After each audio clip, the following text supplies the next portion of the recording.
SMX Facts time. We bring Clinton Fowler in. As mentioned, we're going to talk about those bubble battles. Let's focus on 450s here because we already talked 250 earlier. So there's a lot of guys that should or could be in and not a lot of spots in the top 20. Yeah, I think we've got 4 spots that are open, and there's 11 guys vying for those spots. And I think the last 4 rounds and 8 motors are going to be incredible to watch. Those last 4 spots are currently held by Dean Wilson, Kyle Chisholm, Justin Hill, and Grant Harlan. And guys, they are separated by a mere 3 points right now, which is really, really impressive. I think Wilson, Hill, and Harlan are all good to go, and I think they're going to keep those. Still plenty of questions. There's still 8 motos to race, but I think they're good. I think they're going to transfer in the top 20. But it's Kyle Chisholm that I think is going to drop out, and Marshall Welton that's going to drop in slot in there. And JT, the reason for this is while they both had incredible performances last week, season best performances at Spring Creek, Kyle Chisholm's only got 1 top 15 result this year, which was last week. Marshall Welton's got 5 top 15. So I just think he's in a better position. JT, what's it going to take for the veteran Kyle Chisholm to deliver over the next 8 motos?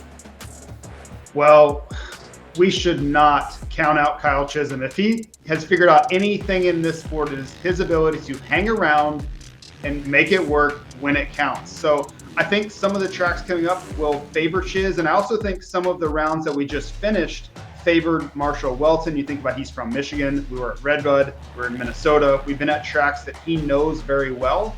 And I think about tracks like Budds Creek, where Kyle Chisholm rides very, very well. So we'll see how it goes, but I would not count Kyle Chisholm out just yet.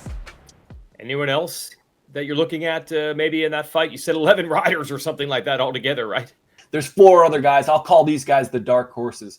The top of this dark horse list is Harry Coulis, who he's in for sure at Washougal, and there's a big question mark if he has the budget to go for the last 3 rounds. If he does, I think he's a lock in there, but that's a big question mark. We haven't gotten confirmation that he's going to be able to do those last 3 rounds. There's also 3 other guys, Roman Pape, Cullen Park, and Derek Kelly. All those guys are in the top 30 right now, but they're on the outside looking into the top 20, and I think it's going to take 2 or 3 great motos, JT, for those guys to do it. What do you think is the potential for those guys to have those great motos at the end of the season?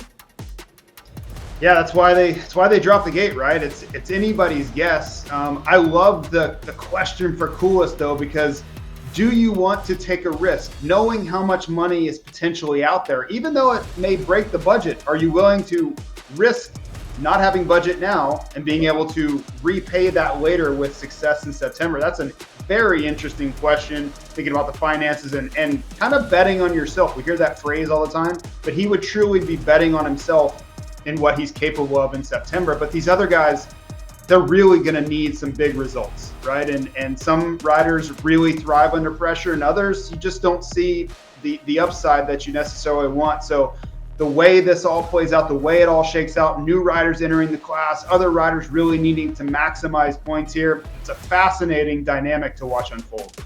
All right, thanks for the info. We'll see who shows up throughout the final couple of rounds of Pro Motocross.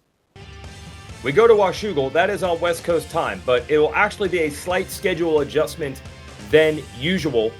Race Day Live, you can see the schedule there when that starts. That's presented by motorsport.com. But more importantly, the motos start at noon local, which is 3 o'clock Eastern. 3 Eastern will be moto number 1. That will be an NBC moto also. 450s race first, but you can, of course, watch everything also on Peacock or the SMX Video Pass outside the United States. But we're racing at 3 Eastern, not what you would expect, which would be 4 Eastern for a Western round of the championship. So don't miss that first moto. And as always, we'll give you all the live coverage with Peacock and the SMX Video Pass from Washougal. Hi folks, Lee Diffie from NBC Sports here. If you truly enjoyed what you just watched, you can get more news, interviews, and highlights by subscribing to the Motorsports on NBC YouTube page. You can get it all, so go for it.